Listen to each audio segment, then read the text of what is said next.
కొరియాలో పాలెంగ్ చో గారు గొప్ప దేవుడు. దేవుని మహాకృప 2 సార్లు సౌత్ కొరియాకి వెళ్ళాను, 2 times. ఆయన ప్రారంభ సేవ టీబీ, బ్లడ్ క్యాన్సర్, అన్ని రోగాలు ఉన్నాయి. ఆయన సేవ ప్రారంభంలో నాకు పలానా సైకిల్, పలానా బ్రాండ్, పలానా కలర్ కావాలి. నంబర్ 2, వాక్యం చెప్పడానికి పలానా ఈ కాఫీ కలర్ టేబుల్, ఈ బ్రాండ్, ఈ కంట్రీది. ప్రభుని విశ్వాసంతో అడిగితే ఆ నమ్మదగిన దేవుడు ఏ టేబుల్ అడిగితే ఆ టేబుల్ దేవుడు ఇచ్చాడు. ఆ నమ్మదగిన దేవుడు ఏ సైకిల్ బ్రాండ్ అడిగితే ఆ సైకిల్. ప్రభా 6 సంవత్సరాలైనా 15 మంది వస్తున్నారు మందిరానికి. నేను నిన్ను నమ్మే కదా వచ్చిన, స్వస్థపరిచినవో నువ్వే కదా, నా టీవీని ముట్టావు కదా తండ్రి.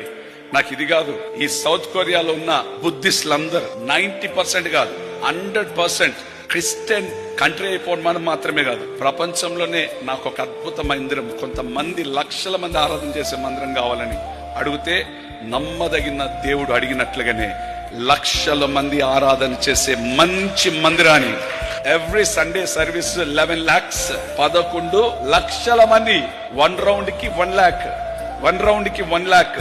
కాకపోతే 3 hours మన మాదిరి ఉండదు, 1 hour సర్వీసే. అట్లా చార్టర్డ్ విమానాల్లో, చార్టర్డ్ ఫ్లైట్స్ లో పార్కింగే, ఏరోప్లేన్లకి, చిన్న చిన్న ఫ్లైట్లకు పార్కింగే కొన్ని వేల ఎకరాలు దేవుడు ఆ సేవకునికి ఇచ్చాడు, కొన్ని వేల ఎకరాలు. శాంసంగ్ ఓనర్ పాలెంగ్ చో గారి విశ్వాసి, హొండాయ్ కార్ పాలెంగ్ చో గారి విశ్వాసి, కియా పాలెంగ్ చో గారి విశ్వాసి. వాళ్ళ కుటుంబాలు ఇప్పటికీ, వాళ్ళ తాతల తర్వాత జనరేషన్ కూడా అదే సంఘంలో విశ్వాసం ఉన్నారు. ఆ సంఘానికి 11 లక్షల మంది విశ్వాసులు దేవుడిస్తే 90% కంట్రీ మొత్తం క్రిస్టియన్ కంట్రీగా దేవుడు మార్చేశాడు. అద్భుతమైన టెక్నాలజీ కొరియాలో, అద్భుతమైన ఎటువంటి టెక్నాలజీ తెలుసా? కింద సముద్రం, షిప్స్ వెళ్తా ఉంటాయి, పైన ఏరోప్లేన్ రన్ అవుతా ఉంటది, దాని మీద హైవే రోడ్డు, దాని మీద బైపాస్ రోడ్డు. ఏం టెక్నాలజీ తెలుసా? చేయడా నమ్మదగిన దేవుడు. విశ్వాసం లేదా మీకు? నీటి మీద నడిపించిన దేవుడు, పేతుర్ని లేవనెత్తిన దేవుడు, ఈ రాత్రి శక్తి కలిగిన ఆత్మచేత నమ్మదగిన దేవుడు నేను లేపబోతున్నాడు.